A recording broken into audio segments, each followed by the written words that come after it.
संगत जी, प्यार से कहना धन निरंकार जी। तो वही कि कैसे एक चाहे मानव के शरीर में है तो भी हम ये अगर कार्य जब तक ये मनुष्य वाले ना करें, जैसे किसी चिड़िया को नहीं कहा जाता कि चिड़िया वाले कार्य करो, या फिर एक चिड़िया को अगर चिड़िया लगना है तो बस क्राइटेरिया यही है कि उसके पंख होने चाहिए, वो उसका आकार एक तरह का होना चाहिए, वो उसकी चोंच से वो उस तरह आवाज़ निकाले या घोंसला बनाए, या कुछ कैरेक्टरिस्टिक्स या एट्रीब्यूट्स हम लगा देते हैं कि एक डेफिनेशन बन गई एक चिड़िया कैसे है। और किसी भी एक जो बात होती है कि मनुष्यों के अलावा प्रकृति में कुछ भी देख लें तो वो हमें देखना नहीं पड़ता कि घोड़ा घोड़ा नहीं लग रहा या पेड़ पेड़ नहीं लग रहा, कुछ भी ऐसे चीज़ हो तो सिर्फ एक मनुष्य के साथ ही वो बात बनती है कि आकार तो चाहे एक मनुष्य वाला है पर कर्म वो मनुष्य वाले नहीं। क्योंकि जब मनुष्य हैं तो मन में एक प्यार की भावना होनी चाहिए, ये अपना असली रूप, ये निज घर, इस निरंकार परम पिता की परमात्मा की पहचान के लिए जो लक्ष्य लेकर ये मनुष्य योनि मिली है, तो अगर वही नहीं है तो मनुष्य मनुष्य नहीं है। हाँ जी। ऐ मानव तू मानव बन जा, कहते बारंबार क्यों। तो ये मैसेज सदियों सदियों से, चाहे सतयुग हो, द्वापर हो, त्रेता हो और अब कलयुग का भी जो ये लेग चल रही है, या फिर कई जो ये भी कहें कि चलो हिस्ट्री को एक साइड रख के देखें, अपनी पर्सनल लाइफ में भी देखें, तो फिर ये बार बार संदेश ही क्यों देना पड़ रहा है कि आप मनुष्य हो तो मनुष्य वाले कर्म करो। ये एक रिमाइंडर के तौर पे इतने बार बार क्यों करा जा रहा है। जैसे एक हमारा अलार्म क्लॉक होता है, हमें उठना होता है तो वो हम जानते हैं कि हमने उठना है, फिर भी क्यों ये ऐसा कि अलार्म बजता है और हम उसको वापस वो 5 मिनट के डिले पे डाल देते हैं और फिर सो जाते हैं, फिर वो स्नूज़ करता है और हम फिर से उसको और डिले पे डाल देते हैं। तो ये जागने की अवस्था, ये मनुष्य को मनुष्य बनने का संदेश तो वलियों, पीर पैगंबरों ने, सदगुरुओं ने बहुत समय से ही देते चलते आ रहे हैं, पर हम ही उस रूप में सोते जा रहे हैं और कान में वो आवाज़ पड़ने के बावजूद भी नहीं उठते। तो आज ये क्या हमारा उस तरह एक जीवन का उद्देश्य है, अगर हमको फुल पोटेंशियल में उसको जीना है तो बात वही है कि जो एक हमसे एक मानव की तरह एक्सपेक्टेशन है, हमें वो एक्सपेक्टेशन को कैसे पूरे करना है, और ना कि बस सिर्फ पूरा करना है, उसको अपनी ज़िंदगी को किस तरह खूबसूरत बनाया जाए। कि एक तो हो गया बेसिक क्राइटेरिया कि एक मनुष्य हो तो जो भी ये मानवीय गुण, ये ह्यूमन वैल्यूज़ हैं, और एक हो गया कि उन पर जीते हुए जो एक अपने आप की, अपने अंदर से एक और महक हमारी निकलेगी, वो सबके नाक तक पहुँचेगी। तो वही बात कि एक कर्म की जिम्मेवारी जो हम पर है वो तो करनी ही है, पर एक वो जो एक्स्ट्रा एफर्ट होता है कि एक गोइंग वन स्टेप फर्दर वाली बात होती है, तो सिर्फ एक लकीर के फ़कीर की तरह वहाँ तक नहीं रहना, अपने आप से और भी जितना बन पड़े, जितना और हम कंट्रीब्यूट किसी महीने में भी कर पाएँ कि अपनी ज़िंदगी में, किसी और की ज़िंदगी में वो खुशबू, वो असर ज़रूर छोड़ें। हाँ जी। अपना अपना धर्म निभाते पशु परिंदे सारे हैं।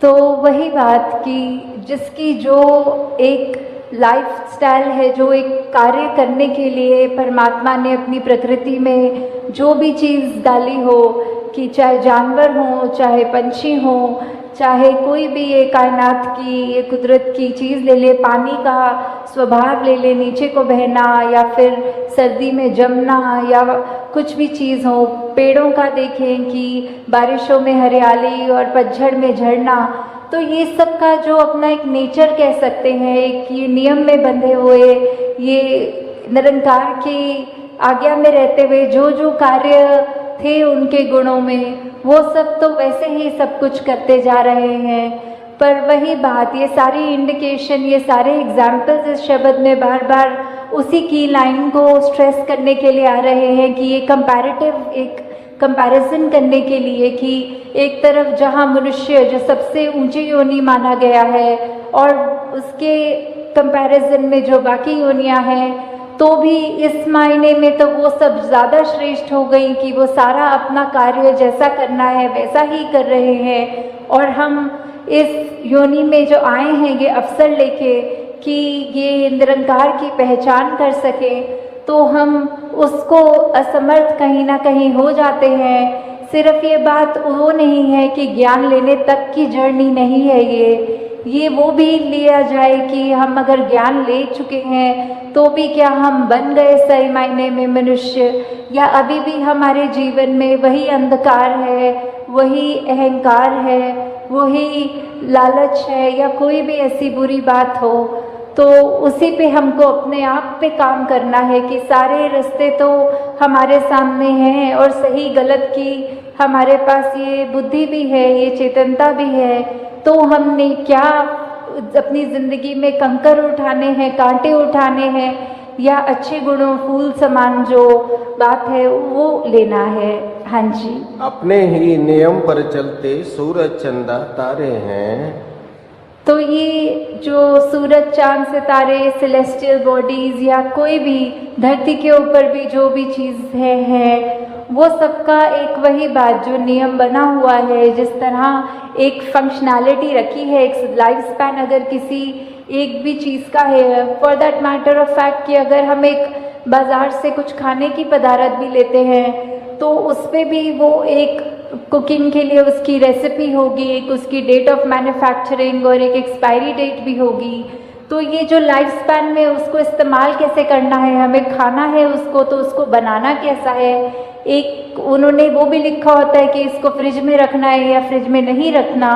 तो ऐसी चीज़ों में भी अगर हम देखें तो हर चीज़ में ये जो भी परमात्मा की बनाई चीज़ है तो उस पर भी, और जो मैनमेड थिंग्स भी कह लें चाहे, उनमें भी ये जो नियम है, ये गुण है, ये जो कायदा है कि किस तरह एक फंक्शनल एक चीज़ को करना है ताकि उस चीज़ से लाभ हो, तो वो जो है सब अपनी तरह अपना काम ठीक से कर रहे हैं। बस एक हम मनुष्य ही हैं जो कहीं ना कहीं वो चूक बार बार कर जाते हैं, ये जानते हुए कि कड़वे वचन निकालने से हम किसी के मन को ठेस पहुंचाएंगे, अपने दिल को भी जलाएंगे।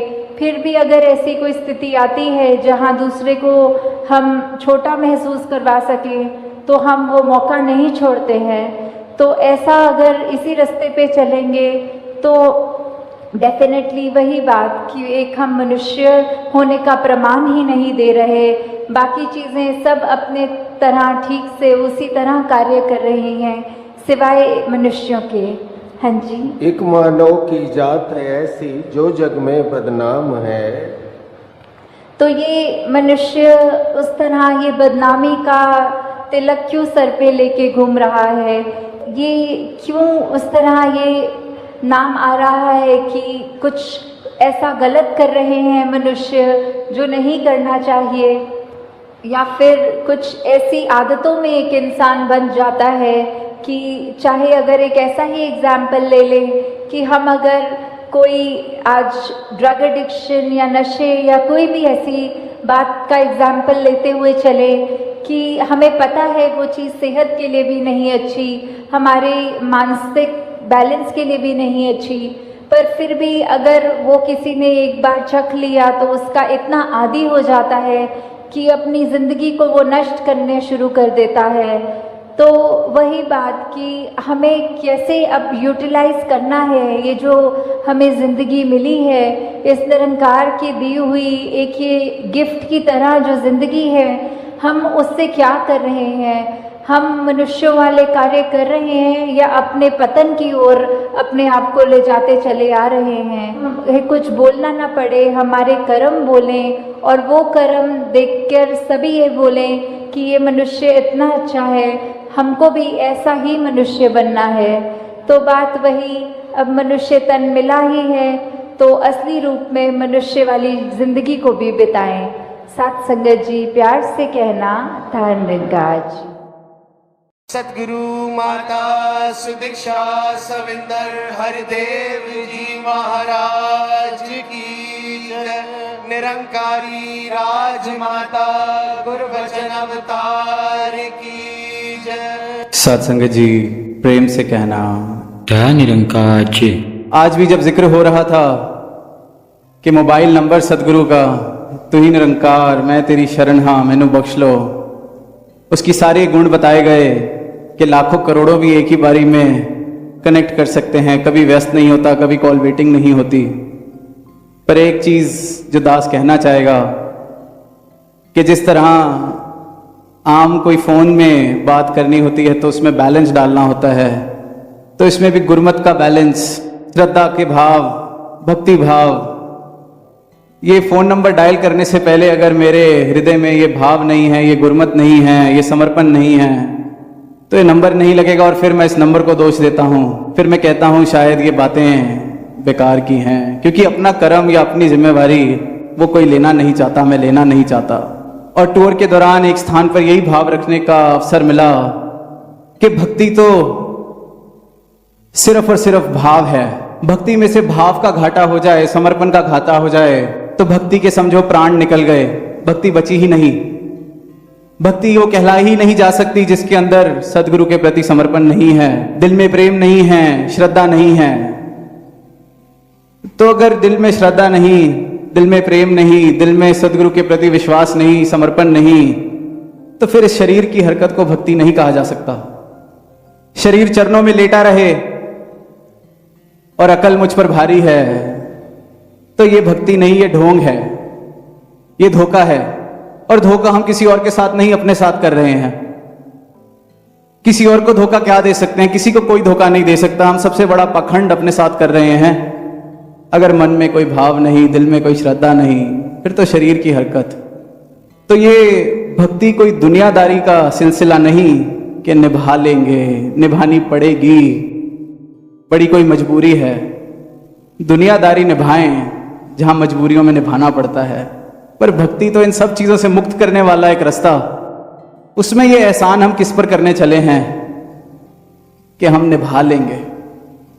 तो मन के अगर ऐसे भाव हैं, जीवन पर अकल का इतना जोर है कि दिल नहीं मानता कि कहे अवतार गुरु ही रब है, इस विच कोई भुलेखा नहीं, कि परमात्मा है भी कि नहीं, अकल मेरी नहीं मानती, तो दास तो ये कहेगा फिर इस ढोंग को छोड़ के अकल को पूरी दुनिया में जाके आजमा लें, इसको चलाएं, दौड़ाएं, भगाएं, शायद थक के किसी दिन ये भी हार मानेगी और उस दिन शायद समर्पण आएगा जीवन में। क्योंकि उससे पहले तो ढोंग, ना ढोंग से मुक्ति मिलनी, ना आनंद मिलना, तो अपने साथ ये धोखा ना करें। और दुनिया में भी यही अलग अलग तरीकों से दुनिया कर रही है। और दास अक्सर वो पंक्तियां दोहराता है कि तुम जमाने की राह से आए वरना सीधा था रास्ता दिल का। और मेरी अकल को अगर सीधा रास्ता पसंद नहीं आ रहा तो दास तो सबको यही न्योता देता है कि जरूर जमाने की राहों में जाएं, इतनी हिम्मत दिखाएं। अकल का पूरा जोर, जहां अकल में इतना बल है कि सच को नकार रही है, तो फिर उसको घूमने दें जमाने की राहों में। और जब जमाने की राह से थक कर लौटेंगे तो सदगुरु ने तो यही मिलना है, क्योंकि ये रब हैं और इनका ब्रह्म ज्ञान अटल सच्चाई है। इसने कहीं जाना नहीं, इन्होंने कहीं जाना नहीं। तो जब घूम फिर के हम पहुंच जाएंगे तो इनके चरणों में ही आना है। तो यही बात कि किसी प्रकार का जोर, किसी बात का एहसान किसी पर ना करते हुए अपने पर यह एहसान करें कि अकल का भी जोर है तो उसको भी दौड़ाया है दुनिया में जाके। वरना भक्ति के ना आनंद के हम पात्र बन सकते हैं, ना कोई जीवन में प्रेम आ सकता है। और यही पीछे कुछ पंक्तियां पढ़ने को मिली। एक तो अवस्था ये कि अकल मानती ही नहीं, ढोंग चल रहा है। एक अवस्था ये कि ना पूरी तरह से इधर हैं ना उधर हैं। तो एक शायर की पंक्तियां पढ़ी कि शोला इश्क बुझाना भी नहीं चाहता वो, मगर खुद को जलाना भी नहीं चाहता। अब वो उसने तो जिस संदर्भ में कही होंगी वो पता नहीं दास को, पर हमारा भी यही हाल है। अंदर से रूह तो चाह रही है समर्पण करना। इनके ज्ञान के सरोवर के तट पर खड़े हैं, पैर भी डुबा रखे हैं, कभी हाथ डुबा लेते हैं, कभी मुंह धो लेते हैं इनके सरोवर से। शोला इश्क बुझाना भी नहीं चाहते, ये जो इश्क है इसको बुझाना भी नहीं चाहते, मगर खुद को जलाना भी नहीं चाहते। खुद को संभाले भी रखना है, बचाए भी रखना है कि मैं बच जाऊं, मेरी अकल बच जाए, मेरा अहंकार बच जाए और ये रस भी मिलता रहे। तो ये किनारे पे खड़े होके कब तक थोड़ा थोड़ा पैर डुबाएंगे, थोड़ा थोड़ा हाथ डुबाएंगे, थोड़ा थोड़ा मुंह धोएंगे, पूरे का पूरा इनके ज्ञान के सरोवर में उतर जाएं। हस्ती छट के वेख बुलेशा जदा ना जपे तू वो है। कितनी बार इन शब्दों को दोहराते हैं पर अपनी अवस्था की तरफ गौर कर पाए। और जिसने खुद को जलाया है तो उसको तो इसने अमर ही किया है सतगुरु ने। तो इससे बड़े प्रमाण, इससे बड़े इशारे सतगुरु और क्या देगा। और पागल बनने का कोई ये मतलब नहीं कि अपनी चेतनता भूल जाएं। अपनी मैं को छोड़ के जो चेतनता इन्होंने मुझे दी है सिर्फ उसको अपना पाएं। इतने पागल हो जाएं कि मेरी अकल इनके आगे खड़े होने की जरूरत भी ना करे, तो फिर पागल कहलाने लायक, तो फिर हम इनके दर के पागल, फिर तो ये अमर करेंगे ही करेंगे। तो जिस राह पर हम हैं, जो भक्ति, जो ये सतगुरु पूर्ण जीवन में आया है, तो जिस अवस्था तक ये हमें पहुंचाना चाहते हैं उस अवस्था तक ना पहुंचने का कारण हम खुद हैं। अगर कोई ये कहता है कि संगत भी आ रहे हैं, सिमरन भी कर रहे हैं, सेवा भी कर रहे हैं, पर आनंद जीवन में नहीं है, तो या तो इस सब का ढोंग, शरीर की हरकत, या फिर वही अवस्था के शोला इश्क बुझाना भी नहीं चाहता वो, मगर खुद को जलाना भी नहीं चाहता। तो जलाना तो पड़ेगा अगर जीवन में आनंद की अवस्था प्राप्त करनी है तो। और जहां समागम सेवा का जिक्र हो रहा है, तो दास को मॉर्निंग सेवा समालखा में पिछले साल पहली बार शुरू हुई, तो दास को भी इनकी कृपा से सेवा पर जाने का अवसर मिला। तो दास कोई अनुभव तो नहीं, ना कोई ऐसी समझ कि किस तरह से क्या करना है, पर कस्सी चलाने की कोशिश कर रहा था अपनी तरफ से। तो थोड़ी कुछ मिनट बीते, 10-15 मिनट, तो देखा कि हाथ पर छाले पड़ने शुरू हो गए हैं। पर दास कर रहा था कि चलो कोई नहीं, कभी कभी अवसर मिला है दातार माते सरदास की शक्ति बख्शो सेवा कर सकें। 5 मिनट ये सिलसिला और चला, पीछे से एक आवाज आई कि थोड़ा ढीला पकड़ो। बहुत जोर से पकड़ी हुई है कस्सी। एक महापुरुष, वो माहिर होंगे इस कला में, इस सेवा में, तो उन्होंने बस इतनी सी आवाज दी। अब दास ने सुनी, दास ने कहा आई तो मेरे लिए ही है ये आवाज। कोशिश की कि चलो पकड़ के देखते हैं। पहले मन में सवाल आया कि ढीला पकड़ेंगे तो चलेगी कैसे, पर करके देखी। और फिर अगले पूरे महीने जब भी कस्सी चलाने का अवसर मिला उसको ऐसे ही पकड़ा और हाथ पे कुछ जख्म नहीं आए। तो उनका तो शुक्राना किया ही, पर मन में यह भाव आया कि यही कला तो जीवन जीने की भी सदगुरु सिखा रहा है कि जीवन को थोड़ा हल्के से पकड़ो। इतने जोर से पकड़ के रखोगे तो दुख, संताप आना ही आना है, जख्म पड़ने ही पड़ने हैं। आराम से, सहज भाव, इस जीवन को ऐसे पकड़ो, इस कला से पकड़ो कि आराम से, जख्म भी नहीं देगा और उपयोग भी पूरा हो जाएगा इस जीवन का। इसके सारी ये जो सुख सुविधाएं हैं, किसी को इतनी जोर से या कस के ना पकड़ लेना कि वो फिर तुम्हें, जो तुम्हारे इस्तेमाल के लिए आई थी, वो तुम्हें जख्म देने लगे, दुख देने लगे, जीवन की हालत ऐसी हो जाए। तो ये जीवन जीने की वो कला सिखा रहे हैं। इनके गुरसिक और भी जीवन में उसी कला के साथ कितने और फायदे हैं वो सिखा रहे हैं। और ये जो माया रूपी परछाई हमने अपनी भ्रमों की, अहंकार की, जो कल सतगुरु ने कहा कि इकट्ठा करने में तो पूरी उम्र लगती है, पूरी उम्र से बनाई गई परछाई इतनी बड़ी जो मैं लेके चल रहा हूं, तो वो जो इनकी 2 तलियों का ज्ञान है उसकी छाया में जाके ये मिट जाती है, सहज में ही खत्म हो जाती है। तो ये जो जीवन मिला है, ये अवसर मिला है, ये सुकून की अवस्था को प्राप्त करने का, ये सबके हिस्से बराबर आया है। ये कहीं भी भेदभाव नहीं इसमें कि कोई किसी कोटे से, कोई किसी खास पेपर को पास करके इस धरती पर आया है जिसका सुकून को प्राप्त करने का चांसेस ज्यादा हैं। ऐसी कृपा करते हैं कि जहां हम जाएं स्वर्ग अपने साथ लेकर चलते हैं। ऐसा आनंद, ऐसी अवस्था, क्योंकि इनकी शिक्षा, इनका ज्ञान, तो सदगुरु का ज्ञान जब जीवन में बस जाता है तो इस बात का एहसास जीवन में बस जाता है कि मैं हूं कौन, मैं हूं क्या। ये जो परमात्मा का अंश जो मैं हूं, मेरा असल रूप, मैं खुद को फिर ये आत्मा के रूप में इस सत्य के साथ एक मिक बिठाकर जानता हूं, तो जीवन को देखने का, जीवन को जीने का नजरिया ही बदल जाता है। तो फिर जहां जाएंगे, तो जहां जाऊंगा वो सुकून मेरे साथ चलेगा। कल भी सच्चे पातशाह ने बात फरमाई मानवता के नाम संदेश में कि जिसके दिल में खुद ही तनाव, चिंता, रंजिश, वो चाहकर भी किसी को सुकून कैसे देगा?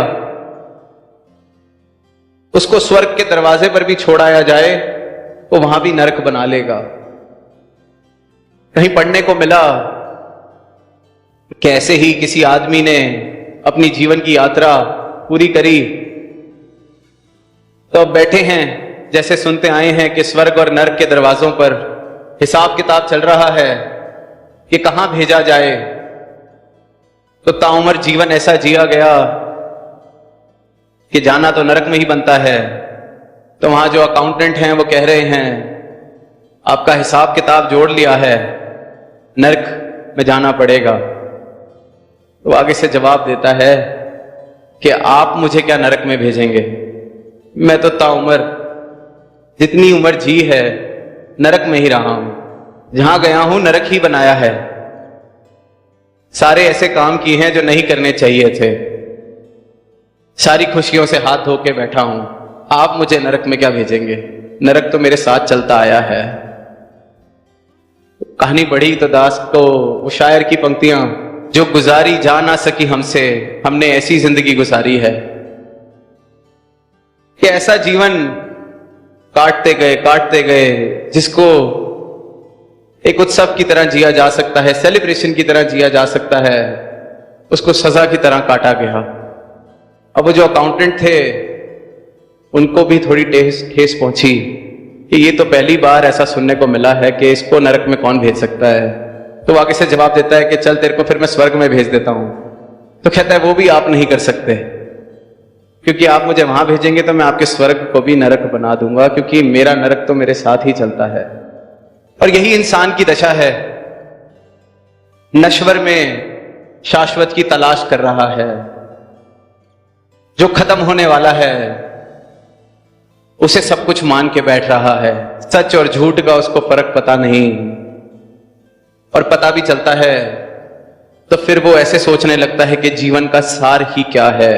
ये जो सवाल है कि जीवन का सार ही क्या है, बड़े बड़े फिलोसोफर्स, बड़े बड़े दार्शनिकों ने बड़े बड़े उल्लेख कर दिए इस बात को सिद्ध करने के लिए कि इस जीवन का कोई सार नहीं, ये जीवन जीने योग्य नहीं, ये तो बस तुम्हें फेंक दिया गया है इस धरती पर, अब काट लो जैसे उम्र काटनी है।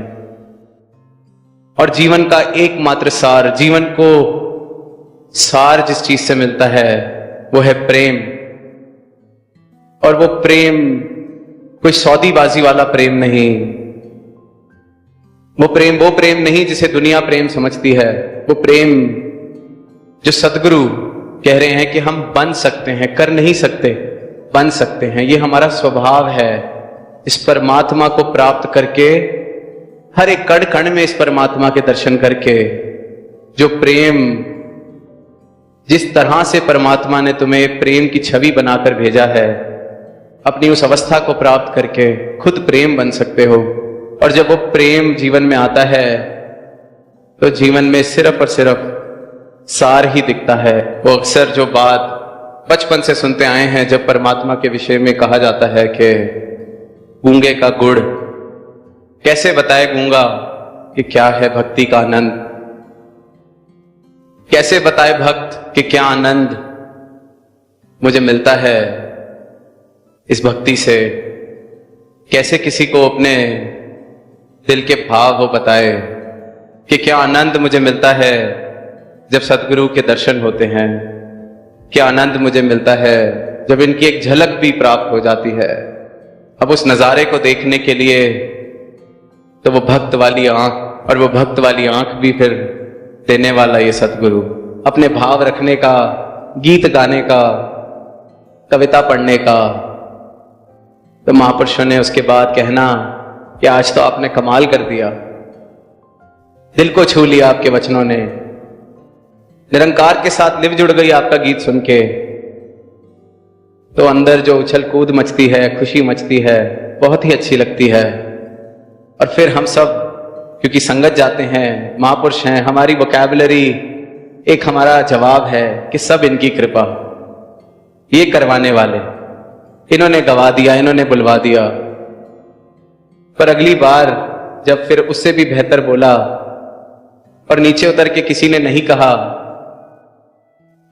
कि आपके वचन सुन के आनंद आया, तो मैं कहीं ना कहीं ढूंढने लगता हूं कि कोई तो मिल जाए, थोड़ा सा तो कह दे कि आज भी बहुत अच्छा बोले, ताकि मैं आगे से ये जवाब तो दे सकूं कि इन्होंने बुलवा दिया, इन्होंने कहलवा दिया, इन्होंने गवा दिया।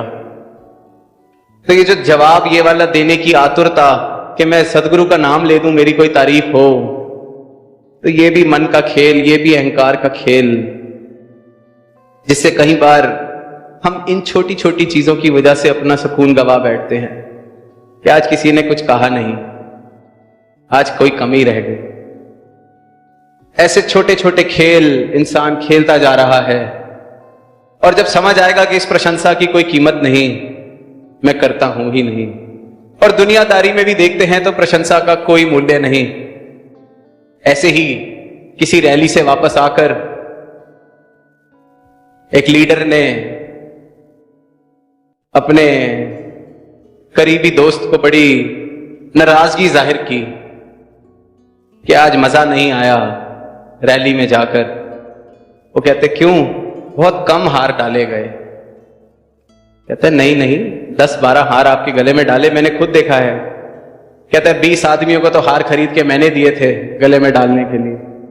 तो समय की तरफ दास की नजर जा रही है। अंत में बस यही कहेगा कि अगले हफ्ते से सेवाएं भी शुरू होनी है, तो जो दास की तरह अनुभवी नहीं है कस्सी चलाने में, तो उसको हल्के से पकड़े ताकि जख्म ना पड़े, और जीवन भी ऐसा बन सके जैसा सदगुरु चाहते हैं। जीवन के भी इन सुख सुविधाओं को, रिश्ते नातों को, वो जो भाव अनासक्त आसक्ति के, हल्के से पकड़ें, ढीले से पकड़ें।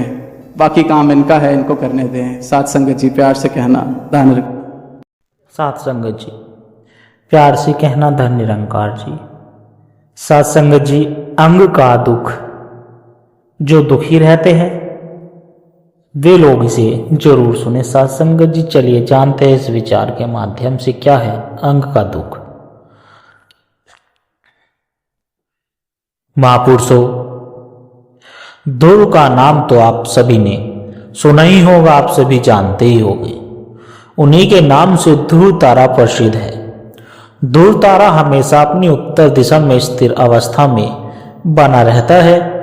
इससे दिशा भ्रमित लोग दिशा जानने का काम लेते हैं, क्योंकि ध्रुव तारा ही एकमात्र ऐसा तारा है जो कभी भी अपना स्थान नहीं बदलता है। तो उन्हीं के वंश में कई पीढ़ियों के बाद एक राजा हुए थे जिनका नाम था अंग महाराज। अंग बहुत ही धर्मात्मा प्रवृत्ति के इंसान थे। उनके राज्य में सभी लोग हमेशा खुश रहते थे। सभी लोग अपने धर्म कर्म के काम में लगे रहते थे और प्रजा में किसी भी प्रकार का कोई दुख नहीं था। तो एक बार अंग राजा ने एक यज्ञ करने की सोची और एक निश्चित दिन पर यज्ञ प्रारंभ भी हो गया। यज्ञ में अग्नि प्रज्वलित हो गई और ब्राह्मण लोग यज्ञ में आहुतियां डालने लगे। लेकिन ब्राह्मणों ने देखा कि आहुति अग्नि में डालने पर भी वह स्वीकारी नहीं जा रही है, अर्थात महापुरुषों आहुतियां पूर्ण रूप से जल नहीं पा रही है। तो ब्राह्मणों ने इसके बारे में राजा को बताया कि हे राजन, आपके यज्ञ में आहुति को अग्नि स्वीकार नहीं कर रही है, इसका कुछ तो कारण अवश्य है। तो राजा ने इसका कारण पूछा तो ब्राह्मणों ने बताया कि हे राजन, भले ही इस जन्म में आपके द्वारा कोई पाप कर्म नहीं हुआ है, लेकिन पिछले जन्म में ऐसी कोई घटना, ऐसी कोई बात जरूर है या हुई है जिसके कारण आपके यहाँ अभी तक कोई पुत्र नहीं हुआ है, और शायद इसी के कारण ही आपकी आहुतियां को अग्निदेव स्वीकार नहीं कर रहे हैं। ब्राह्मणों ने बताया कि हे राजन, यह यज्ञ आदि के कारण, आदि के कार्य तो तब संपन्न होते हैं जब हम अपने जीवन के सभी से साधारण कार्यों को पूरा कर लेते हैं। और अभी तो आपने अपने गृहस्थ के कार्य ही संपन्न नहीं किए हैं, तो फिर भला आप इस यज्ञ की ओर कैसे उन्मुख हो गए? तो जाइए, पहले आप अपने गृहस्थ के कार्य संपन्न कीजिए, उसके बाद ही आप यह एक कार्य करवा सकते हैं। तो राजा ने कहा, ठीक है ब्राह्मण देवताओं, लेकिन अब आप ही कुछ ऐसा कर्म या यज्ञ कीजिए जिसके द्वारा मेरे घर में भी पुत्र पैदा हो जाए, ताकि फिर मैं भी परमात्मा की भक्ति और यज्ञ जैसे कार्य करवा सकूं। फिर ब्राह्मणों ने एक बहुत ही खास प्रकार की दवा तैयार करके राजा को दे दी, जिसका प्रयोग करके राजा को उसकी पत्नी के द्वारा एक पुत्र की प्राप्ति हो गई। लेकिन महापुरुषों, राजा के यहाँ पुत्र तो पैदा हो गया, परंतु बालक जन्म से ही बहुत उद्दंड और शैतान स्वभाव का हुआ, क्योंकि राजा की पत्नी मृत्यु की बेटी थी और उसका वंश अधर्म का वंश था, तो इसलिए उस वंश के अंश इस बालक में भी आ गए और इसलिए वह बालक भी बहुत अधर्मी और शैतान पैदा हुआ। फिर जब वो दुष्ट बालक कुछ बड़ा हुआ तो वह अपना धनुष बाण लेकर जंगल की ओर चल देता है। साथ संगत जी, और बहुत से निरपराध हिरणों को ही नहीं बल्कि वह तो और भी अन्य पशु पक्षियों की बलि ले लेता था, उनको भी मार गिरा देता था। अर्थात वह एक राजा का पुत्र होने के बाद भी उसने एक आतंक मचा रखा था। वो घोर दुष्टों के सम्मान अपना आचरण करता था। उसको देखने की नगर के लोग डर के मारे यहाँ कहकर भाग जाते थे कि वन आ गया भागो, दौड़ो छुप जाओ, वन आ गया। तो इतना ही नहीं, वह अपनी उम्र के बालक को भी खेल खेल में मारपीट करके और कई अन्य प्रकार से तंग किया करता था। वह शुरू से ही बहुत क्रूर और निर्दय स्वभाव का बालक था। तो राजा अपने पुत्र की ऐसी दुष्ट प्रवृत्ति को देखते हुए मन ही मन बहुत दुखी रहने लगे। राजा ने उनको समझाने के लिए बहुत प्रयास किए, लेकिन उनका पुत्र किसी भी प्रकार से नहीं सुधरेगा। राजा ने अपने पुत्र को सही मार्ग पर लाने के लिए सारे प्रयास किए, लेकिन वह उसको किसी भी प्रकार से सही मार्ग पर लाने में कामयाब नहीं हो सका, बल्कि उसमें और भी दिन प्रतिदिन राक्षसी प्रवृत्तियां बढ़ती चली गई। इससे राजा और भी अधिक उदास रहने लगा। राजा मन ही मन सोचने लगा कि ऐसे कुपुत्र से तो पुत्र का ना ही होना अच्छा था। कम से कम इससे ना तो कुल को ही लाछन लगता और ना वर्तमान में माता पिता दुखी होते। उन्होंने अधर्मी का भागी होना पड़ा, सबसे विरोधी हो गए। कभी न छूटने वाली चिंता मोल लेनी पड़ी और पूरा घर परिवार ही दुख को भोगता रहा।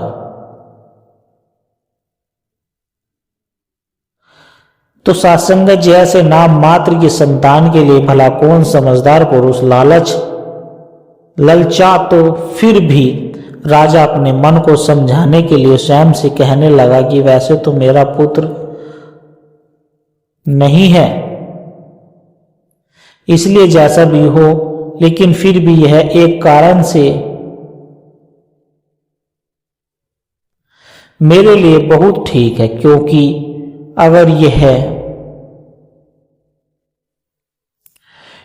अगर यह कुपुत्र के स्थान पर एक सुपुत्र होता तो मुझे अपना घर छोड़ने के लिए बहुत दुख होता, क्योंकि मैं उसके मोह के जाल में फंस जाता। लेकिन इसके कुपुत्र होने के कारण ही मेरा इससे और इसके कारण इस घर में भी अब कोई मोह नहीं रहा।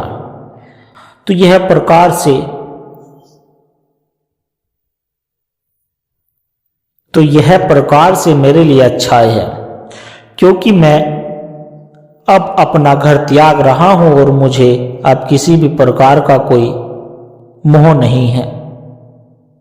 तो इतना कहकर राजा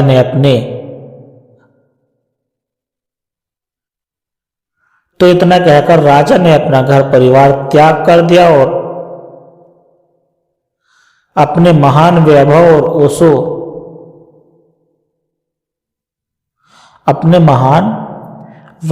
और ऐसो आराम को त्याग कर राजा चुपचाप वनों की ओर चल दिया। फिर दूसरे ही दिन राजा के चले जाने पर वहां के सभी प्रजनन बहुत दुखी और अपने राजा की खोज करने लगे, लेकिन अब सब बेकार था, क्योंकि राजा कहीं नहीं मिला। तो महापुरुषों, इस कहानी की सत्यता जो भी रही हो, परंतु यह बात तो बिल्कुल सत्य है कि प्रकृति कुछ भी हो, कभी भी कहीं भी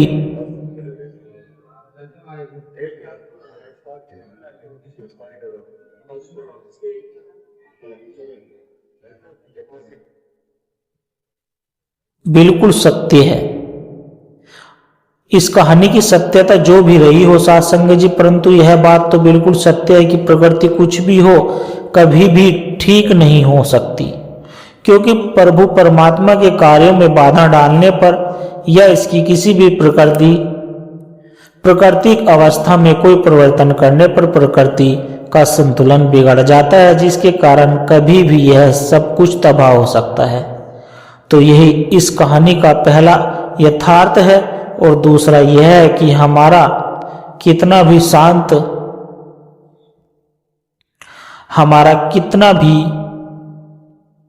शांत शुद्ध और पवित्र हृदय क्यों ना हो, लेकिन एक बार उसमें मोह माया का उदय हो गया तो फिर हमारे हृदय का आनंद समाप्त हो जाता है। और अगर हमारे ऊपर मोह माया और अहंकार हावी होता रहे तो राजा यानी मन का आनंद फिर कहीं खो जाता है, जिसको लाख ढूंढने पर भी वह दोबारा नहीं मिल पाता। और तीसरा यह है कि धन लक्ष्मी से लेकर झूठे अभिमान तक, श्रेष्ठता के अहंकार से लेकर दूसरों के तिरस्कार तक इस माया का स्वरूप फैला हुआ है। इसलिए मनुष्य का कभी भी भटक जाने का भय बना रहता है। तो मनुष्य को चाहिए कि वह सदा ही इस बात की ओर अपना ध्यान बनाए रखे कि माया के सूक्ष्म से रूप में भी कभी ना फंसे और सदा सही मार्ग पर चलने के लिए प्रभु से प्रार्थना करता रहे। और चौथी और सबसे अहम बात यह है कि परमात्मा ने जो कुछ भी देना है वह हमारा खुद का भाग्य फल देना है। इसलिए हमें परमात्मा से जिद करके भी ऐसा वैसा कुछ नहीं मांगना चाहिए जो हमारे लिए हितकारी ना हो, ताकि फिर कोई भी प्राकृतिक कार्य ना हो